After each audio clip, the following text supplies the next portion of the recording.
నీలో మస్తు షేడ్స్ ఉన్నాయిరా, చాలా తెలివైన వాడివి, నువ్వు లేకపోతే మేము ఏమైపోదుమో అన్నారు ముగ్గురు ఫ్రెండ్స్ను.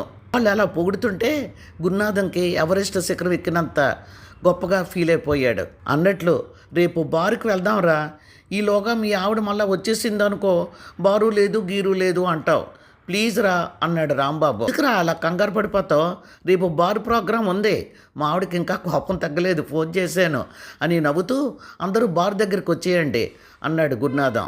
బార్ దగ్గరికి అడుగు పెట్టగానే ఎక్కడి నుంచి వచ్చారో తెలీదు, ముగ్గురు వచ్చి రౌండ్ ఆఫ్ చేసి గురునాథాన్ని కౌగిలించుకొని తెగ సంబరపడిపోవడం చూసి ఎవరైనా చూస్తే నవ్వుతారా, రాత్రే కదా కలుసుకున్నాం, ప్రొద్దున లేస్తే ఆఫీసులో కలుసుకుంటాం, ఏంటి కక్కుర్తి అన్నాడు.